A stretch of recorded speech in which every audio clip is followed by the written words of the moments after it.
അല്പസമയത്ത് ചിന്തയ്ക്കായിട്ട് രൂത്തിന്റെ പുസ്തകത്തിലേക്ക് നമുക്ക് രൂത്തിന്റെ പുസ്തകം 4-ാം അധ്യായം അതിന്റെ 6-ാമത്തെ വാക്യം ഇങ്ങനെ വായിക്കുന്നു. അതിന് വീണ്ടെടുപ്പുകാരൻ എനിക്ക് അത് വീണ്ടെടുക്കാൻ കഴിയുകയില്ല, എൻ്റെ സ്വന്തം അവകാശം നഷ്ടമാക്കേണ്ടി വരും. ആകയാൽ ഞാൻ വീണ്ടെടുക്കേണ്ടത് നീ വീണ്ടെടുത്തുകൊള്ളുക, എനിക്ക് വീണ്ടെടുക്കാൻ കഴിയുകയില്ല എന്നതാണ്. രൂത്തിന്റെ പുസ്തകത്തിൽ നിന്ന് ഇതിനു മുമ്പ് ഞാൻ ഒന്നിൽ കൂടുതൽ തവണ ഇവിടെ ദൈവവചനം സൂക്ഷിക്കാനായിട്ട് ഇടയായിട്ടുണ്ട്. 1-ാം അധ്യായത്തിൽ നമ്മുടെ ദൈവമക്കൾ എന്നുള്ള രീതിയിൽ നമ്മുടെ തീരുമാനങ്ങൾ, അതിൻ്റെ അനന്തരഫലങ്ങളും എന്നുള്ള വിഷയം ഞാൻ ഒരിക്കൽ സംസാരിക്കുകയുണ്ടായി. അതുപോലെ രൂത്തിന്റെ സമർപ്പണത്തെക്കുറിച്ചും ഞാൻ ഇവിടെ സംസാരിച്ചിട്ടുണ്ട്. എന്നാൽ രൂത്തിന്റെ പുസ്തകം മുഴുവനായിട്ട് നാം വായിക്കുകയാണെങ്കിൽ 4 അധ്യായങ്ങൾ മാത്രമുള്ള ചെറിയ പുസ്തകമാണല്ലോ. ഇത് വായിച്ചു കഴിഞ്ഞാൽ ഇതിലെ പ്രധാന വിഷയം എന്താണെന്ന് ചോദിച്ചു കഴിഞ്ഞാൽ നമ്മളിപ്പോൾ വായിച്ച ഈ വാക്യത്തിൽ തന്നെ നമുക്കത് കാണാനായിട്ട് സാധിക്കുന്നുണ്ട്. 5 തവണയാണ് ഒരു വാക്ക് ആവർത്തിച്ച് ആ വാക്യത്തിൽ നമുക്ക് കാണാനായിട്ട് സാധിക്കുന്നത്.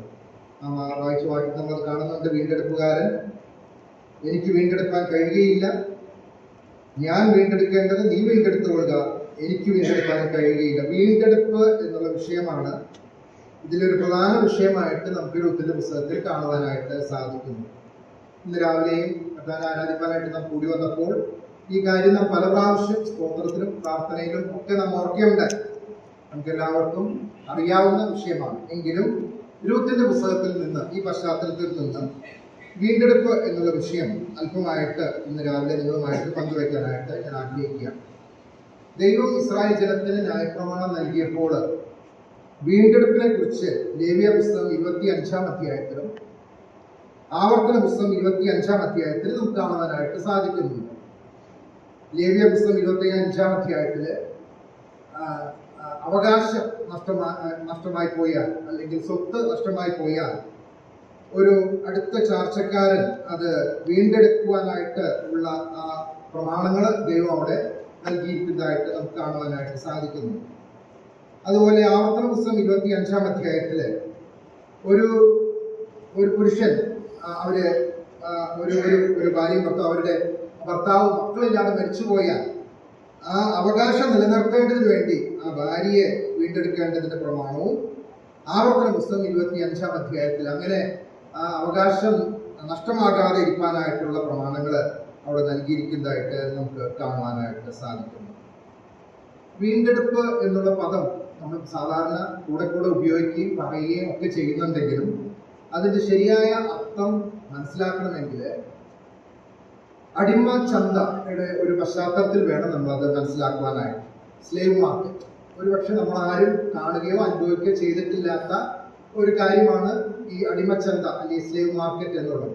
അവിടെ മനുഷ്യരെ അടിമകളാക്കി വിൽക്കുവാനായിട്ട് നിർത്തും. അവിടെ യജമാനന്മാർ കടന്നു വന്ന് ഈ അടിമകളെ വില കൊടുത്ത് വാങ്ങും. പിന്നീട് ആ അടിമ ഇപ്പോൾ വില കൊടുത്ത് വാങ്ങിയ യജമാനന്റെ വകയായി തീരുകയാണ്. ആ യജമാനന് വേണമെങ്കിൽ പിന്നെയും ആ അടിമയെ വീണ്ടും അടിമച്ചന്തയിൽ കൊണ്ടുപോയി വിൽക്കുവാനായിട്ട് സാധിക്കും. അതിനുള്ള അധികാരവുമുണ്ട്. അങ്ങനെ ഒരു സംവിധാനം ചില നൂറ്റാണ്ടുകൾക്ക് മുൻപ് പല രാജ്യങ്ങളും നിലനിന്നിരുന്നു. അപ്പോൾ ആ ഒരു പശ്ചാത്തലത്തിലാണ് നമ്മൾ വീണ്ടെടുപ്പ് എന്നുള്ള ആ വിഷയം മനസ്സിലാക്കുവാനായിട്ട് ഉള്ളത്. അപ്പോൾ നമുക്ക് ലഭിച്ച വീണ്ടെടുപ്പ് ഇതിനോട് ചേർത്ത് നമുക്ക് ചിന്തിക്കാനായിട്ട് സാധിക്കും. നാം എഫേസ്യ ലേഖനത്തിൽ വായിക്കുന്നുണ്ടല്ലോ, അവനിൽ നമുക്ക് അവന്റെ രക്തത്താൽ അതിക്രമങ്ങളുടെ മോചനം എന്ന വീണ്ടെടുപ്പ് ഉണ്ട് എന്ന് നാം വായിക്കുന്നുണ്ട്. അപ്പോൾ നമുക്ക് ലഭിച്ച വീണ്ടെടുപ്പ് എന്തായിരുന്നു എന്നുള്ളത് നമ്മൾ ഓർത്തു കഴിഞ്ഞാൽ, ഈ പശ്ചാത്തലത്തിൽ അടിമച്ചന്തയിലെ പശ്ചാത്തലത്തിൽ നാം ചിന്തിക്കുകയാണെങ്കിൽ, പാപം ചെയ്ത് ദൈവതേജസ് നഷ്ടപ്പെട്ടു പോയ മനുഷ്യൻ ആ പിശാചിനും പാപത്തിനും അടിമയായി തീർന്നു. അതാണ് ഉൽപ്പത്തി പുസ്തകം 2-ാം അധ്യായം 3-ാം അധ്യായത്തിലൊക്കെ നമ്മൾ കാണുവാനായിട്ട് സാധിക്കുന്നത്. ദൈവത്തിന്റെ കൽപ്പനയെ ലംഘിച്ച മനുഷ്യൻ ദൈവത്തോട് അനുസരണക്കേട് കാണിച്ച നിമിത്തം പാപത്തിന് അടിമയായി തീരുവാനായിട്ട്, ഈ പിശാചിന് അടിമയായി തീരുവാനായിട്ട് ഇടയായി തീർന്നു. ദൈവത്തിന്റെ കൽപ്പന ഉണ്ടായിരുന്നു, തിന്നുന്ന നാളിൽ നീ മരിക്കും എന്നുള്ളത്. ആ കൽപ്പനയോട് അനുസരണക്കേട് കാണിക്കുന്ന നിമിത്തം മനുഷ്യൻ പാപത്തിനും മരണത്തിനും പിശാചിനും അടിമയായി തീരുവാനായിട്ട് ഇടയായി തീർന്നു. ഇതേ കാര്യം തന്നെയാണ് റോമാലേഖനം 6-ാം അധ്യായത്തില് അപ്പോസ്തലനായ പൗലോസ് വളരെ വ്യക്തമായിട്ട് അവിടെ രേഖപ്പെടുത്തിയിരിക്കുന്നത്. ഒരു കാലത്ത് നാം പാപത്തിനും മരണത്തിനും അടിമകളായിരുന്നു. എന്നാൽ കർത്താവിന്റെ വലിയ കൃപയാൽ കരുണയാൽ ദൈവം നമ്മെ അതിൽ നിന്ന് വീണ്ടെടുത്തു, നമ്മെ സ്വതന്ത്രരാക്കി നിർത്തിയിരിക്കുകയാണ്.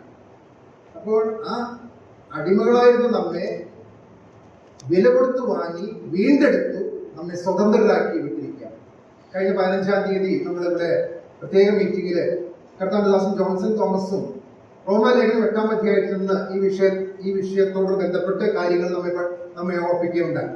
അവിടെ നമ്മൾ ഇതേ കാര്യം തന്നെയാണ് വായിക്കുന്നത്. ഒരു കാലത്ത് പാപത്തിന്റെയും മരണത്തിന്റെയും പ്രമാണത്തിന് കീഴിലായിരുന്ന നമ്മെ, അതിന് അടിമകളായിരുന്ന നമ്മെ കർത്താവായ യേശുക്രിസ്തുവിൽ കൂടെ നമ്മെ വിടുവിച്ച് ജീവന്റെ ആത്മാവിന്റെ പ്രമാണത്തിന് കീഴിലാക്കി നമ്മെ തീർത്തിരിക്കുകയാണ്. അതാണ് നമുക്ക് ലഭിച്ച വീണ്ടെടുപ്പ് എന്ന് നാം മനസ്സിലാക്കി.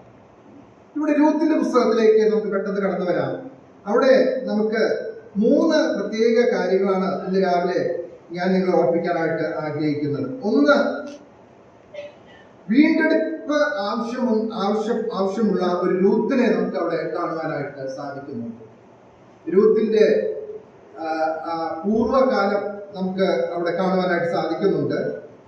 അതിന്റെ 2-ാം അധ്യായത്തില് നമുക്കൊരു വാക്യം വായിക്കാം. 2-ാം അധ്യായത്തില് അതിന്റെ 6-ാം വാക്യത്തില് 5-ാം വാക്യത്തില് ബോവസ് കടന്നു വന്ന് കൊയ്ത്തുകാരുടെ മേലാളായിരുന്ന ഭൃത്യനോട് ചോദിക്കുന്നുണ്ട്, ഈ യുവതി ഏത് എന്ന് ബോവസ് ചോദിച്ചു. 6-ാം വാക്യം, കൊയ്ത്തുകാരുടെ മേലാളായ ഭൃത്യൻ, ഇവൾ മോവാബ് ദേശത്ത് നിന്ന് നോവയോട് കൂടെ വന്ന മോവാബി യുവതിയാകുന്നു എന്നാണ് അവിടെ പരിചയപ്പെടുത്തുന്നത്. അപ്പൊ രൂത്തിനെ പരിചയപ്പെടുത്തുന്നത് മോവാബി ദേശത്ത് നിന്ന് വന്ന മോവാബിയ യുവതി, അല്ലെങ്കിൽ രൂത്ത് ആരായിരുന്നു? മോവാബിയ സ്ത്രീ. ഈ പുസ്തകത്തിൽ അനേക ആവർത്തി അവസാന അധ്യായത്തില് അവർക്ക് വീണ്ടെടുപ്പ് ലഭിക്കുന്നത് വരെയും രൂത്തിനെ പരിചയപ്പെടുത്തുന്നത് മോവാബിയ സ്ത്രീ എന്ന് പറഞ്ഞുകൊണ്ടാണ്. മോവാബിയ സ്ത്രീ, മോവാബ് എന്ന് പറഞ്ഞാൽ എന്താണെന്ന് നമുക്ക് എല്ലാവർക്കും അറിയാം. ശപിക്കപ്പെട്ട ഒരു വർഗം, ലോത്തിന്റെ സന്തതി.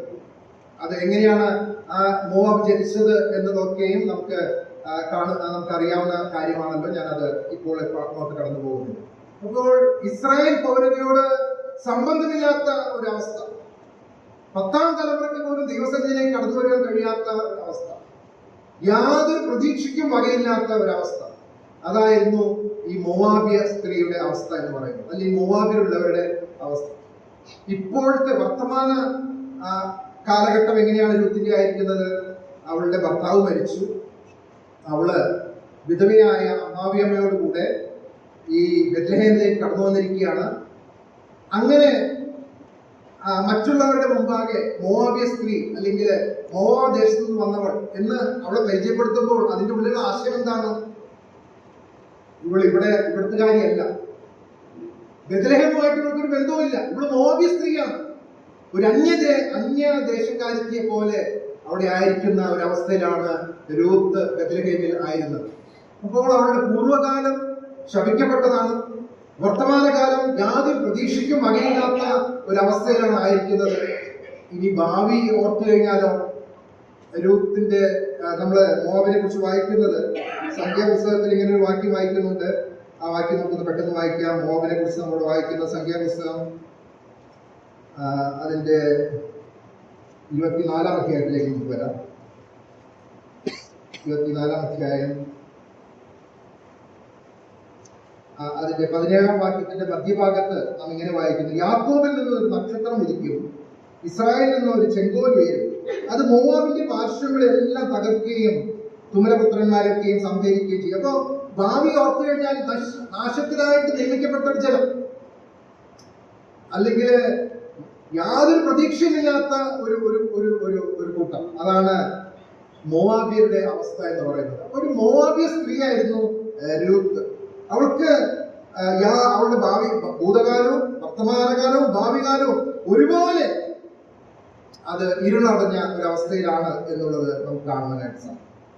അങ്ങനെ ആണ് രൂത്ത് ഇപ്പോൾ ആയിരിക്കുന്നത്. എന്നാൽ രൂത്ത് നമ്മൾ കാണുന്നുണ്ട്, അവള് ഈ ബേത്ലഹേമിൽ കടന്നു വന്നതിന് ശേഷം അവൾ അമ്മാവിയമ്മയോട് പറയുന്നുണ്ട്, ഞാൻ അവിടെ ഈ അവസ്ഥയിലൊക്കെ ആണെങ്കിലും അവൾ പറയുന്നുണ്ട്, ഞാൻ 2-ാം അധ്യായത്തിന്റെ രണ്ടാമത്തെ വാക്യത്തില് ഞാൻ വയലിൽ ചെന്ന് എന്നോട് ദയ കാണിക്കുന്നവരെ ആശ്രയിച്ച് കതിർ പെറുക്കട്ടെ എന്ന് ചോദിച്ചു. പൊയ്ക്കൊള്ളുക മകളെ എന്ന് അവളോട് പറഞ്ഞു. യാതൊരു പ്രതീക്ഷയ്ക്കും വകയില്ലാത്ത, വളരെ ദുഃഖകരമായ, പ്രത്യാശയില്ലാത്ത അവസ്ഥയിലായിരുന്നെങ്കിൽ തന്നെയും അവള് വെറുതെ ഇരിക്കുകയല്ല. അവള് പറയുകയാണ്, ഞാന് കതിർ പെറുക്കുവാനായിട്ട് പോയിക്കൊള്ളട്ടെ എന്ന് പറഞ്ഞ് അവൾ പോകുന്നതായിട്ട് നമുക്ക് കാണാനായിട്ട് സാധിക്കും. തുടർന്നുള്ള ചരിത്രമൊക്കെ നമുക്കറിയാം. ഭാഗ്യവശാൽ അവള് ആ ബോവസിന്റെ വയലിൽ എത്തിച്ചേർന്ന കാര്യം, ആ ചരിത്രമൊക്കെ നമുക്കറിയാം. രണ്ടാമത്തെ വിഷയം ഞാൻ നിങ്ങൾ ഓർപ്പിക്കാനായിട്ട് ആഗ്രഹിക്കുന്നത്, ഒരു നല്ല വീണ്ടെടുപ്പുകാരനെ നമുക്ക് ഈ പുസ്തകത്തിൽ കാണുവാനായിട്ട് സാധിക്കുന്നു.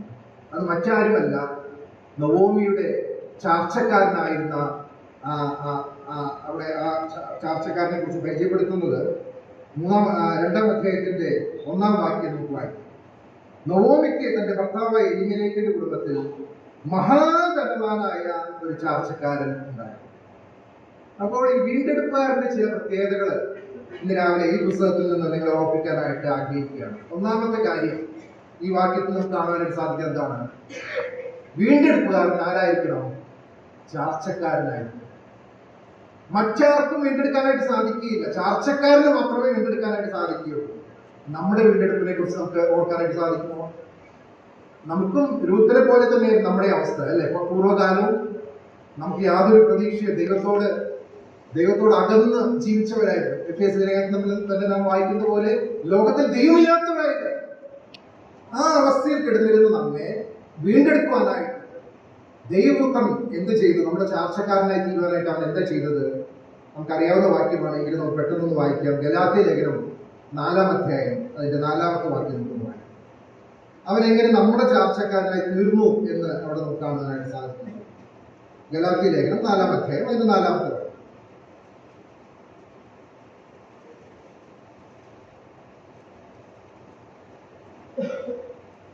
കാലസമ്പൂർണ്ണത വന്നപ്പോൾ ദൈവം തന്റെ പുത്രനെ സ്ത്രീയിൽ നിന്ന് ജനിച്ചവനായി ന്യായപ്രമാണത്തിന് കീഴിൽ ജനിച്ചവനായി നിയോഗിച്ചത് അവൻ ന്യായപ്രമാണത്തിന് കീഴിലുള്ളവരെ വിലക്കി വാങ്ങിയിട്ട് നാം പുത്രത്വം പ്രാപിക്കാമെന്ന് തന്നെ.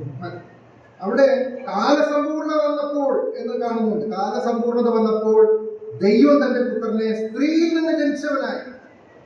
ഇത് നൂറ്റാണ്ടുകൾക്ക് മുൻപേ ദൈവം ചെയ്ത വാഗ്ദത്തമായിരുന്നു അല്ലെ? മനുഷ്യൻ പാപം ചെയ്തപ്പോൾ തന്നെ ദൈവം ഈ വാഗ്ദത്തം കൊടുത്തിട്ടുണ്ടായിരുന്നു. സ്ത്രീയുടെ സന്തതി എന്നാണ് പറഞ്ഞത്. സ്ത്രീയുടെ സന്തതി. അപ്പൊ നൂറ്റാണ്ടുകളായിട്ട് ഈ ഒരു വാഗ്ദത്തം നിറവേറുവാനായിട്ട് അത് കാത്തിരിക്കുകയായിരുന്നു. എന്നാൽ ഇവിടെ നാം കാണുന്നത് കാലസമ്പൂർണ്ണത വന്നപ്പോൾ, in the fullness of time, ദൈവം തന്റെ പുത്രനെ സ്ത്രീയിൽ നിന്ന് ജനിച്ചവനായി ന്യായപ്രമാണത്തിന് കീഴിൽ ജനിച്ചവനായി നിയോഗിച്ചയച്ചത് അവൻ ന്യായപ്രമാണത്തിന് കീഴിലുള്ളവരെ വിലക്കി വാങ്ങിയിട്ട് നാം പുത്രത്വം പ്രാപിക്കേണ്ടതിന് തന്നെ എന്ന് വായിക്കും. അപ്പോൾ അവൻ നമ്മുടെ ചാർച്ചക്കാരനായി തീർന്നത് നമ്മെ പോലെ ജഡം ധരിച്ച് ഈ ഭൂമിയിലേക്ക് ഇറങ്ങി വരുവാനായിട്ട് ഇടയായിട്ടുണ്ട്. നമ്മെ വീണ്ടെടുക്കുവാനായിട്ട് ഒന്നാമത് വേണ്ടിയത് അവൻ നമ്മുടെ ചാർച്ചക്കാരനായിരിക്കണം എന്നുള്ളതാണ്. അതുകൊണ്ട് എബ്രായ ലേഖനത്തിൽ തന്നെ നാം വായിക്കുന്ന പോലെ രണ്ടാമത്തെ അധ്യായത്തിൽ മക്കൾ ജഡരക്തങ്ങളോട് കൂടിയവളാകൊണ്ട് അവനും അവരെ പോലെ ജഡരക്തങ്ങളോട് കൂടിയവനായി ഈ ഭൂമിയിലേക്ക് ഇറങ്ങി വരുവാനായിട്ട് ഇടയായിട്ടുണ്ട്. അങ്ങനെയാണ് അവൻ നമ്മുടെ ചാർച്ചക്കാരനായി തീർന്നത്. രണ്ടാമത്തെ വീണ്ടെടുപ്പുകാരന്റെ ഒരു ക്വാളിറ്റി നമുക്ക് അതേ വാക്യത്തിൽ തന്നെ കാണുവാനായിട്ട് സാധിക്കുന്നത്, നവോമിക്ക് തന്റെ ഭർത്താവായ എലിമേലെക്കിന്റെ കുടുംബത്തില് മഹാധനവാനായ ഒരു ചാർച്ചക്കാരൻ ഉണ്ടായി. ചാർച്ചക്കാരനായ മാത്രം പോരാ, പിന്നെ എന്ത് വേണം? വീണ്ടെടുക്കാനായിട്ട് അവൻ കഴിവുള്ളവനായിരിക്കണം. ഓൾറെഡി കടക്കാരനായിട്ടുള്ള ഒരു വ്യക്തിക്ക് വീണ്ടെടുക്കാനായിട്ട് സാധിക്കുകയില്ല. മഹാധനവാനായിട്ടുള്ള ഒരു ചാർച്ചക്കാരൻ, ഒരു ധനവാനായിട്ടുള്ള ഒരു ചാർച്ചക്കാരന് മാത്രമേ വീണ്ടെടുക്കാനായിട്ട് സാധിക്കൂ. നമ്മുടെ വീണ്ടെടുപ്പുകാരനെ കുറിച്ച് നമുക്ക് എന്താ ഓർക്കാനായിട്ട് സാധിക്കുന്നത്? 2 കൊരിന്ത്യർ 8-ാം അധ്യായത്തിന്റെ 9-ാമത്തെ വാക്യം നമുക്ക് അറിയാവുന്ന വാക്യമാണല്ലോ. എന്താ അവിടെ നമ്മൾ വായിക്കുന്നത്? നമ്മുടെ കർത്താവ് സമ്പന്നനായിരുന്നിട്ടും, നമ്മുടെ കർത്താവ് യേശു സമ്പന്നനായിരുന്നിട്ടും അവന്റെ ദാരിദ്ര്യത്താൽ നിങ്ങൾ സമ്പന്നരാകേണ്ടതിന് നിങ്ങൾ നിമിത്തം ദരിദ്രനായി തീർന്നിട്ടുണ്ട്. അവൻ സമ്പന്നനായിരുന്നു, സകലത്തിന്റെയും സൃഷ്ടാവും ഉദയവനുമാണ്. ഇബ്രായ ലേഖനത്തിൽ വായിക്കും സകലത്തിന് ലാക്കും കാരണഭൂതമായവൻ. എന്താ വാക്യത്തിന്റെ അർത്ഥം? സകലത്തിനും കാരണഭൂതൻ എന്ന് പറഞ്ഞാൽ സകലവും അവൻ മുഖാന്തരം ഉളവായി. സകലത്തിന് ലാക്കും എന്ന് പറഞ്ഞാൽ എന്താണ്? സകലവും ഉളവായത് അല്ലെങ്കിൽ ഉളവാക്കിയത് അവന് വേണ്ടി തന്നെയായിരുന്നു. അപ്പോൾ സകലത്തിന്റെയും ഉടയവനും സകലത്തെയും സൃഷ്ടിച്ചവനുമായ ആ സമ്പന്നനായ, നമ്മൾ വേറെ വാക്കുമായ പരമസമ്പന്നൻ എന്ന് നമ്മൾ സാധാരണ പാടാറുണ്ടല്ലോ, പരമസമ്പന്നൻ എന്ന് പറഞ്ഞാൽ അവനെ പോലെ സമ്പന്നനായിട്ട് ആരുമില്ലായിരുന്നു. എന്നാൽ അവനെ കുറിച്ച് നമ്മൾ എന്താ വായിക്കുന്നത്? നമുക്ക് വേണ്ടി അവൻ ഈ ഭൂമിയിലേക്ക് താഴ്ന്നിറങ്ങി വന്നു. നമ്മുടെ ചാർച്ചക്കാരനായി നമ്മെ വീണ്ടെടുക്കാനായിട്ട് വന്നപ്പോൾ അവൻ തനിക്കുള്ളതൊക്കെ നമുക്ക് വേണ്ടി നൽകി. തലചായ്പാൻ ഇടമില്ലാത്തവനായിട്ട് അവൻ തീർന്നു. ആ കർത്താവായ യേശു ക്രിസ്തുവിനെ, നല്ല വീണ്ടെടുപ്പുകാരനെ ഓർത്ത് നമുക്ക് ദൈവത്തെ സ്തുതിക്കാം. മറ്റൊരു കാര്യം കൂടെ നമുക്ക് വീണ്ടെടുപ്പുകാരനെ കുറിച്ച് ഓർക്കുവാനായിട്ട് സാധിക്കുന്നത്, അവൻ വീണ്ടെടുപ്പുകാരൻ ചാർച്ചക്കാരനായിരിക്കണം, ധനവാനായിരിക്കണം. മാത്രമല്ല 4-ാം അധ്യായത്തിൽ കടന്നു വരുമ്പോൾ മറ്റൊരു കാര്യം നമുക്ക് കാണാനായിട്ട് സാധിക്കുന്നുണ്ട്. 4-ാം അധ്യായത്തിൽ 4-ാമത്തെ വാക്യം നാം ഇങ്ങനെയാണ് വായിക്കുന്നത്: നിനക്ക് വീണ്ടെടുപ്പാൻ മനസ്സുണ്ടെങ്കിൽ വീണ്ടെടുക്കുക, വീണ്ടെടുപ്പാൻ നിനക്ക് മനസ്സില്ലെങ്കിൽ ഞാൻ അറിയേണ്ടതിന് എന്നോട് പറയും. അപ്പോൾ മനസ്സുള്ളവനായിരിക്കണം വീണ്ടെടുപ്പുകാരൻ, മനസ്സുള്ളവനായിരിക്കണം. അവൻ ചാർച്ചക്കാരനായി ഇരുന്നാൽ മാത്രം പോരാ, ധനവാനായിരുന്നാൽ മാത്രം പോരാ, മനസ്സുണ്ടായിരിക്കണം. ഇതേ പുസ്തകത്തിൽ തന്നെ ബോസിനേക്കാൾ അടുത്ത ഒരു ചാർച്ചക്കാരനെ കുറിച്ച് നമ്മൾ വായിക്കുന്നുണ്ട്. അവനെന്തുണ്ടായിരുന്നില്ല? നമ്മൾ അവിടെ വായിക്കുന്നുണ്ട്. അവിടെ ഈ കാര്യം പറഞ്ഞപ്പോൾ ഞാൻ വീണ്ടെടുക്കാം എന്നവൻ പറഞ്ഞു. അപ്പോൾ ബോസ്, നീ നൊവോമിയോട് വയൽ വാങ്ങുന്ന നാളിൽ മരിച്ചവന്റെ അവകാശത്തിന്മേൽ അവന്റെ പേര് നിലനിർത്തുവാൻ തക്കവണ്ണം മരിച്ചവന്റെ ഭാര്യ മോവാബ് സ്ത്രീയായ രൂത്തിനെയും വാങ്ങണം എന്ന് പറഞ്ഞു. അതിന് വീണ്ടെടുക്കുകാരൻ, എനിക്കത് വീണ്ടെടുക്കാൻ കഴിയുകയില്ല, എന്റെ സ്വന്തം അവകാശം നഷ്ടമാക്കേണ്ടി വരും. ആകയാൽ ഞാൻ വീണ്ടെടുക്കേണ്ടത് നീ വീണ്ടെടുത്തുകൊള്ളുക, എനിക്ക് വീണ്ടെടുക്കാൻ കഴിയുകയില്ല. ആ പശ്ചാത്തലത്തിലാണ് മറ്റേ വീണ്ടെടുപ്പുകാരൻ ഈ വാക്കുകൾ പറഞ്ഞത്. കാരണം അവൻ ചാർച്ചക്കാരനായിരുന്നു, ധനവാനായിരുന്നു, എന്നാൽ എന്തുണ്ടായിരുന്നില്ല? മനസ്സുണ്ടായിരുന്നു. നമ്മുടെ വീണ്ടെടുപ്പുകാരനെ കുറിച്ച് നമുക്ക് ഓർക്കാൻ കഴിയുമോ? എന്റെ മനസ്സിലേക്ക് പെട്ടെന്ന് വരുന്ന ഒരു സംഭവം, നമ്മുടെ കർത്താവ് യേശു ക്രിസ്തു ഭൂമിയിലായ സന്ദർഭത്തിലെ മത്തായി, മർക്കോസ്, ലൂക്കോസ് 3 സുവിശേഷങ്ങളിൽ നമ്മൾ ആ സംഭവം വായിക്കുന്നുണ്ട്. ഒരു കുഷ്ഠരോഗി വന്ന് കർത്താവിന്റെ കാൽക്കൽ കവിണ് വീണു, പറഞ്ഞു, കർത്താവേ, നിനക്ക് മനസ്സുണ്ടെങ്കിൽ എന്നെ ശുദ്ധമാക്കാൻ കഴിയും. എനിക്ക് മനസ്സുണ്ട്, നീ ശുദ്ധമാകുക എന്ന് പറഞ്ഞാൽ മതിയായിരുന്നു, അവൻ ശുദ്ധമാകുമായിരുന്നു. എന്നാൽ അതിനു മുമ്പ് മത്തായിലും മർക്കോസിലും ലൂക്കോസിലും ഒരുപോലെ വായിക്കുന്ന ഒരു പ്രയോഗമുണ്ട്. അതെന്താണെന്നറിയാമോ?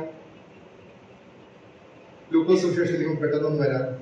അവിടെ ഈ കുഷ്ഠരോഗിയെ വിശേഷിപ്പിക്കുന്ന മറ്റൊരു കാര്യം കൂടെ നമുക്ക് കാണാനായിട്ട് സാധിക്കും. അതും കൂടി നമ്മൾ മനസ്സിലാക്കിയാലേ അതിന്റെ പ്രാധാന്യം നമുക്ക് മനസ്സിലാക്കാനായിട്ട് സാധിക്കുള്ളൂ.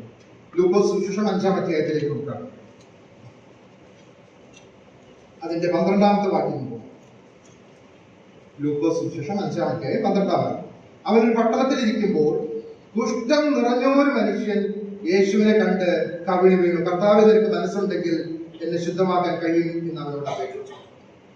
ഇവിടെ ലൂക്കോസ് മാത്രമാണ് ഈ ഒരു പ്രയോഗം ഉപയോഗിച്ചിരിക്കുന്നതായിട്ട് കാണാനായിട്ട് സാധിക്കുന്നത്. കുഷ്ഠം നിറഞ്ഞൊരു മനുഷ്യൻ. കുഷ്ഠരോഗികളെ നമ്മള് സാധാരണ കണ്ടിട്ടുണ്ടോ എന്നുള്ളത് എനിക്ക് അറിഞ്ഞില്ല. ഞാൻ കുറെ കണ്ടിട്ടുണ്ട്, ആന്ധ്രയിലും ഒറീസയിലൊക്കെ പോയി കണ്ടിട്ടുണ്ട്. എന്നാൽ ഇവിടെ പറഞ്ഞിരിക്കുന്ന കുഷ്ഠരോഗി, കുഷ്ഠം നിറഞ്ഞൊരു മനുഷ്യൻ എന്ന് പറഞ്ഞാൽ തല മുതൽ പാദം വരെ മുഴുവൻ കുഷ്ഠം നിറഞ്ഞ ഒരു വ്യക്തിയാണ്. അവനാണ് കർത്താവിന്റെ കാൽക്കൽ വന്ന് കവിണ് വീണത്. ഈ പ്രയോഗം ഇവിടെ മാത്രമേ നമ്മൾ കാണുന്നുള്ളൂ. കുഷ്ഠം നിറഞ്ഞൊരു വ്യക്തി. എന്തിനാ ഈ 3 സുവിശേഷങ്ങളിലും കർത്താവ് മനസ്സുണ്ട്, ശുദ്ധമാകുക എന്ന് പറയുന്നതിന് മുമ്പായിട്ട് കർത്താവ് അവിടെ എന്താ ചെയ്തത്? 13-ാം വാക്യം. യേശു കൈ നീട്ടി അവനെ എവിടെ തൊട്ടേ? എവിടെയാ തൊട്ടത്? കുഷ്ഠം നിറഞ്ഞ വ്യക്തിയാണ്. ആരാ തൊട്ടത്?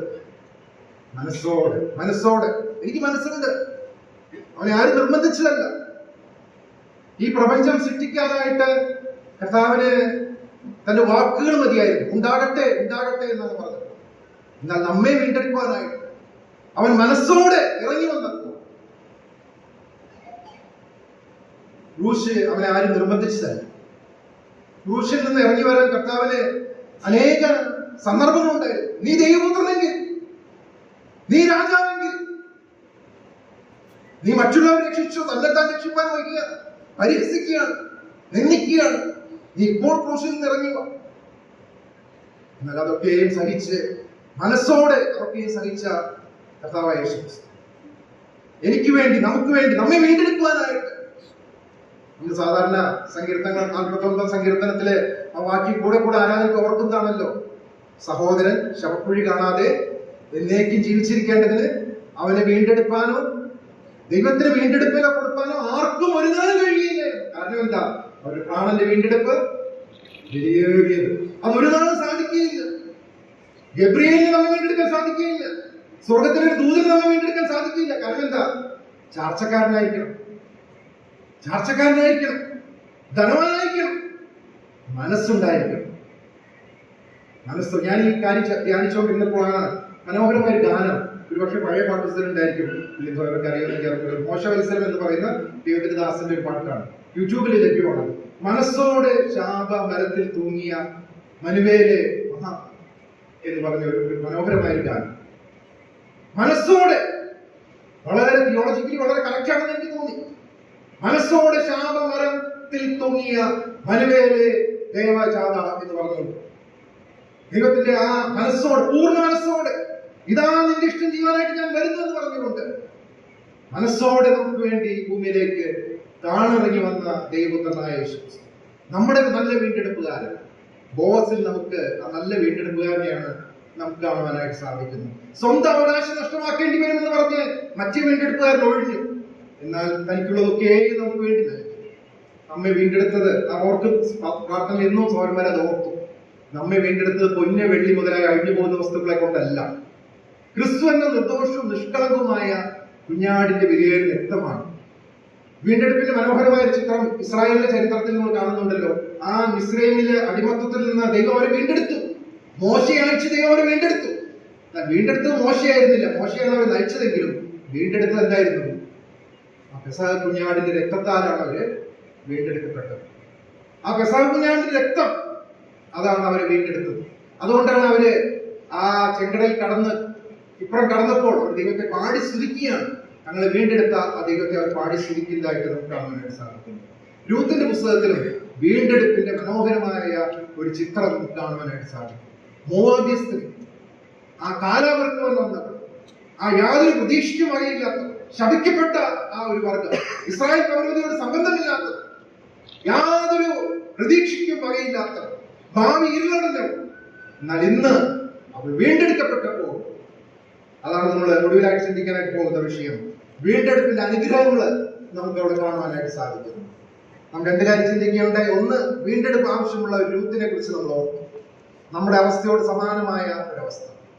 രണ്ട്, നല്ല വീണ്ടെടുപ്പുകാരനായ ബോവസിനെ കുറിച്ച് നമ്മൾ ഓർക്കും. അവൻ ചാർച്ചക്കാരനായിരുന്നു, ധനവാനായിരുന്നു എന്ന് മാത്രമല്ല മനസ്സോടെ അവൻ അവർക്കുകയും ചെയ്യുന്നതായിട്ട് നമുക്ക് കാണാനായിട്ട് സാധിക്കും. സ്വന്തം അവകാശം നഷ്ടമാക്കിക്കൊണ്ട് വീണ്ടെടുത്തതായിട്ട് നമുക്ക് കാണാനായിട്ട് സാധിക്കും.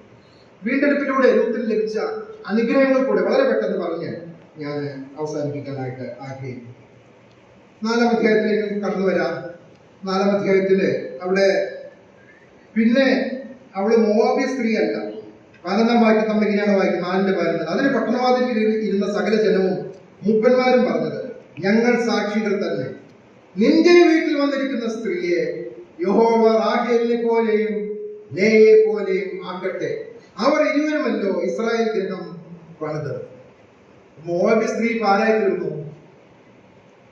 ലേയെ പോലെ, റാഹേലിനെ പോലെ ഇസ്രായേൽ ഗൃഹം പണിത ആ ഇസ്രായേൽ പൗരതയോട് സംബന്ധമില്ലാതിരുന്ന ഈ മോവാബ്യ സ്ത്രീയായ രൂത്ത് ഇന്ന് അതില് അവകാശിയായി തീർന്നിരിക്കുകയാണ്. മാത്രമല്ല താല പെറുക്കാൻ വന്നവളാണ്. താഴോട്ട് നമ്മളത് വായിക്കുന്നുണ്ട്. ഇന്ന് അവൾ ആരാ? അവകാശിയായി തീർന്നിരിക്കുകയാണ്. എത്ര അനുഗ്രഹിക്കപ്പെട്ട ഒരു അനുഭവമാണ്. നവോമി ഇവളോട് പറയുന്ന ഒരു കാര്യമുണ്ട്. 3-ാം അധ്യായത്തിന്റെ 1-ാം വാക്യത്തിൽ നമ്മൾ ഇങ്ങനെ വായിക്കുന്നു, അനന്തരം അവളുടെ അമ്മാവിയമ്മയായ നവോമി അവളോട് പറഞ്ഞത്, മകളെ, നിനക്ക് നന്നായിരിക്കേണ്ടതിന് ഞാൻ നിനക്ക് വേണ്ടി ഒരു വിശ്രാമ സ്ഥലം അന്വേഷിക്കേണ്ടയോ? അപ്പോൾ വീണ്ടെടുക്കപ്പെട്ട രൂത്തിന് ലഭിച്ചത്, ഒന്ന്, ഇസ്രായേൽ ഗൃഹത്തിലേക്ക് അവള് കടന്നു വന്നു, ഒരു ഭവനം അവൾക്ക് ലഭിച്ചു. 2, അവൾ അവകാശിയായി തീർന്നു. 3, ഇവിടെ നവോമിയുടെ വാക്കുകൾ ചേർത്ത് ചിന്തിക്കുകയാണെങ്കിൽ അവൾക്ക് ഒരു വിശ്രമത്തിലേക്ക് അവൾ പ്രവേശിച്ചിരിക്കുകയാണ്, ഒരു ആശ്വാസത്തിലേക്ക് അവൾ പ്രവേശിച്ചിരിക്കുകയാണ്. എത്രയോ അനുഗ്രഹിക്കപ്പെട്ട ഒരു അനുഭവമാണ്. മാത്രമല്ല താഴോട്ട് നമ്മൾ വായിക്കുമ്പോൾ നമ്മളവിടെ കാണുന്നുണ്ട് ബോവസ് 13-ാം വാക്യം. ഇങ്ങനെ ബോവസ് റൂത്തിനെ പരിഗ്രഹിച്ചു, അവൾ അവന് ഭാര്യയായി. അവൻ അവളുടെ അടുക്കൽ ചെന്നപ്പോൾ യഹോവ അവൾക്ക് ഗർഭം നൽകി, അവൾ ഒരു മകനെ പ്രസവിച്ചു. ഫലകരമായ ഒരു ജീവിതം. ദൈവം ഫലം നൽകി അനുഗ്രഹിച്ചു. ആരെ നൽകി? ഓബേദിന് നൽകി. ഓബേദിന് നൽകി ദൈവം അനുഗ്രഹിച്ചു. എത്ര വലിയ അനുഗ്രഹമാണ് ദൈവം നൽകിയത്. നമ്മുടെ ജീവിതത്തോട് ചേർത്ത് നമുക്ക് ചിന്തിക്കാൻ സാധിക്കുമോ? നാമോ ഇസ്രായേൽ പൗരതയോട് യാതൊരു സംബന്ധമില്ലാതിരുന്ന നമ്മെ കർത്താവായ യേശുക്രിസ്തുവിന്റെ രക്തത്താൽ നമ്മെ വീണ്ടെടുത്തപ്പോൾ നമുക്കും ഈ അനുഗ്രഹിക്കപ്പെട്ട ഭവനത്തിലേക്ക് കടന്നു വരുവാനായിട്ട് ദൈവം ഭാഗ്യമാണ്. നമുക്കും കർത്താവായ യേശുക്രിസ്തുവിനോട് കൂടെ കൂട്ടവകാശികളാക്കി നമ്മെ തീർന്നു. അധ്വാനിക്കുന്നവരും ഭാരം ചുമക്കുന്നവരുമായുള്ളവർ നിങ്ങൾ എന്റെ അടുക്കിലേക്ക് വരും, ഞാൻ നിന്നെ ആശ്വസിപ്പിക്കാം എന്ന് പറഞ്ഞ ആ ഒരു വിശ്രമത്തിലേക്ക്, ആശ്വാസത്തിലേക്ക് കടന്നു വരുവാനപ്പോൾ ദൈവം നമുക്ക് ഭാഗ്യം നൽകി. മാത്രമല്ല ഫലം നൽകുന്നതും ദൈവമാണ്. യോഹന്നാന്റെ സുവിശേഷം 15-ാം അധ്യായത്തില് കർത്താവ് ആ കാര്യം വ്യക്തമായിട്ട് പഠിപ്പിക്കുകയുണ്ടായി.